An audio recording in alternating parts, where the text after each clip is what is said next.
Tingnan po natin ito, Ito po yung sinabi ng ICI says, evidence insufficient to recommend charges against Escudero, Po, Villar, and Binay. Ulitin ko, against Escudero, Po, Villar, and Binay. Insufficient to recommend charges. Naku, magagalit. Magagalit po sa inyo, ICI, si Bongbong Marcos. Hindi ba ginagamit ng diversion Ginagamit na diversion ng gobyerno ng mga magnanakaw etong mga senador dahil sila yung talagang kilala nationwide Yung mga iba namang congressman, hindi mo naman kilala yan 'di ba? Mas maraming hindi kilala diyan. So, hindi sila masyadong nakafocus doon. Ang gusto talagang kasuhan at gustong may makulong ng gobyerno etong mga artista at mga senador. Lalong-lalo na kung senador ka tapos asawa ka pa ng artista katulad ni Cheese, 'di ba? Kasi madadivert. Ngayon, ang tanong eto, hindi na sila pinaiimbestigahan, Walang sufficient evidence, sabi ng ICI. Ang tanong, si Tambi, asan? Bakit hindi kayo mag-focus kay Romualdez? Hindi nyo kaya, 'di ba? Takot kayo kay Saldico, takot kayo kay Romualdez dahil ituturo si Bongbong Marcos. Si Bunuan, asan na? Pagkatapos maimbestigaan, pinaalis ninyo. Sabi, babalik ng December. Magpapasko na, wala pa. Hindi pa umuwi. Bakit nakatutok kayo kung saan-saan? Dito ako asar na asar sa gobyerno isa pa to si Trillanes, tarantado rin Yung mga katulad ng ibang congressman, pati to si Tino, kung sino-sino inaasikaso. Bakit dito kayo nakafocus? Ba't di nyo hagilapin si Bunuan? Ang laking pera niya, no? Si Bernardo. Ito pa, si Sandro at saka si Cadiz. Di ba? Sinabing bagman yan. Bakit walang pumapansin kay Sandro? Si Sandro nga nagpunta sa ICI. Executive session naman. Si Cadiz, maraming proyekto sa Ilocos Norte. Matagal nang kasama ng mga Marcos. Di ba? Puro diversion Kaya itong pelikula na binibenta ni Bongbong Marcos, walang bumibili.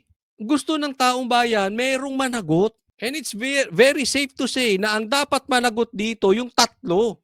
Saldico, Tambaluslos, at si Bongbong. Hindi gusto ng tao yung palabas. Kaya ngayon nakikita natin sa ratings.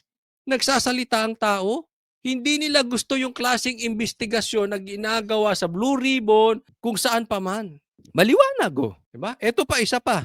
Ito po, pag-usapan natin Ito, nagpunta po sa DOJ si Bong Revilla. Dating Senador Bong Revilla nagsumite ng counter affidavit kaugnay ng reklamong graft. Yan, si Bong Revilla. Alam mo, ano rin Ulitin hindi po natin pinagtatanggol si Bong Revilla. Ayaw lang natin ng diversion. Easy target po si Bong Revilla. Tatandaan po natin yan. Una, bakit? Dating may kaso. So ako naniniwala hindi bobo to si Bong Revilla.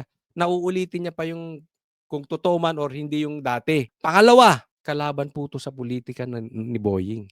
Sila po naglalaban sa Cavite. At balitang-balita ron, gaya na sabi ko, ang lakas ng anak nito sa Cavite. Ito si Bong Revilla. Compared sa anak, wala daw binatbat yung anak ni Boying.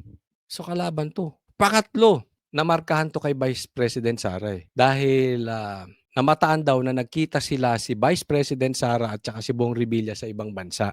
At alam naman natin at to si Bong Revilla, yung kanyang mga anak ay hindi pumirma, 3 po yun, ng impeachment laban kay BP Sara. So markadong DDS to.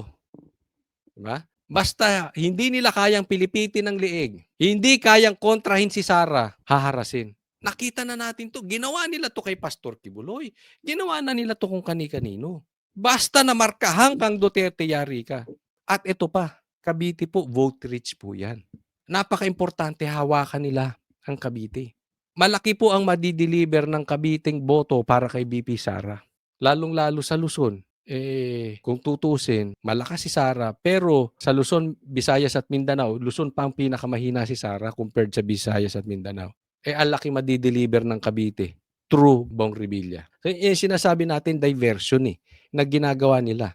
Bukod na si sikat na asawa niya, sikat din siyang artista at malaking politiko sa lokal at sa national. Nagpunta rito si Mr. Bong Revilla upang ihain ang kanyang tugon sa reklamang isinampa sa kanya na di umano'y paglabag ng RA 3019 or the Anti-Graft and Corrupt Practices Act. Wala pong ibang reklamo laban kay Mr. Revilla sa DOJ ngayon.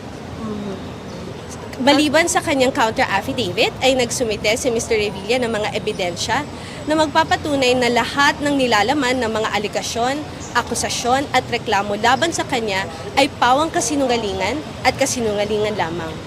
Umaasa si Mr. Revilla na magiging patas ang Department of Justice at titignan niya ang ebidensya at hindi na paaabutin ang reklamong ito sa korte. Yun ang problema dito. Kasi big fish po to si Bong Revilla. Parang ICC. Big fish si PRRD ron eh.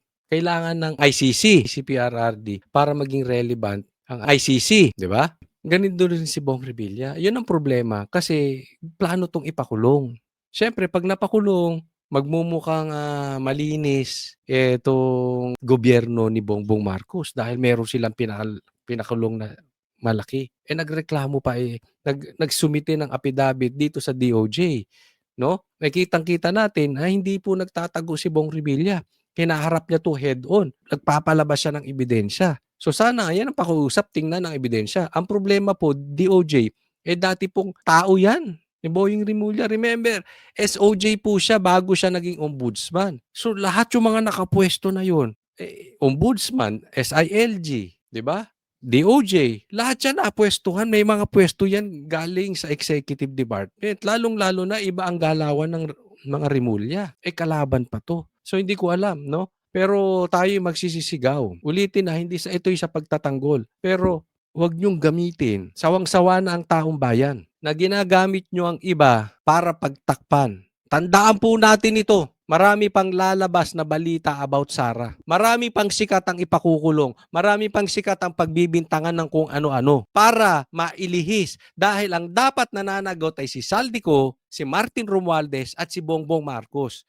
Pustahan tayo, hindi kaya paabutin ng ombudsman dun sa tatlong yan. Yung tatlong Tito Vic and Joey na yan. Yung tatlong itlog na yan. Yung clowns na yan. Hindi kaya. Kaya lahat po gagamitin. Huwag tayong papayag dun. Hindi natin sinasabi ay malinis doon. Hindi po sa ganun. May tamang panahon. Okay? Pero bakit biglang nagputukan yan ngayon? Diba? Tanungin ko kayo, kung yung mga anak ba ni Bong Revilla pumirma laban sa impeachment ni BP Sara, sa tingin nyo may kaso to? Wala to. Pinag-initan lang. Talagang nilaglag po ito si Bong Revilla para maipilit maipasok si Kiko at si Bam Aquino for the support. Tandaan po natin, nilaglag po na talaga nila to si Bong Revilla. Siya po ang nasa survey, ang taas po sa survey ni Bong Revilla. Si Kiko at si Bam wala. Hindi ko alam kung paano magic yan ni Garcia. Kahit sila nga nagsasabi, hindi nila alam paano sila nanalo. That is pleasing the enemy para maging kakampi nila. Yan yung pinklawan kaya ipinasok tong dalawa. Ang nilaglag, una pa lang. Dapat nga ito panalo si Bong Revilla, hindi si Amy. Panalo po talaga sa eleksyon. Ito si Bong Revilla. Kaya lang, nagkamali sila kay Amy. Akala nila dahil kapatid, mas mahahawakan nila sa leeg. Pero hindi pala. Siguro nagsisisi sila. Dapat pala, si Bong na lang ang pinanalo nila. Hindi si Amy. With that, we will make no further statements and we will let the legal process take its course and that will be all. Thank you.